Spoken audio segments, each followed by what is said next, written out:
Ating pong babasahin sa susing talata sa aklat ng Isayas 48.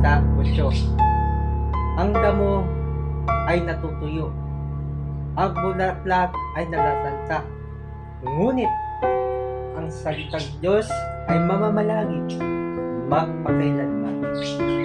Lahat ng mga bagay ay kukupas, ngunit sinabi ng Diyos, ang salita niya ay mananatili sa ating puso, ating isip.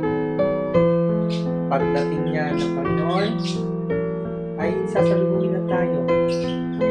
Hindi na natin may kakalimutan siya. Sinabi ng Diyos, ang kasulatan nito ay matibay, panghawakan. Ang Banal na Espiritu ay siya'y mamamalagi sa iyo.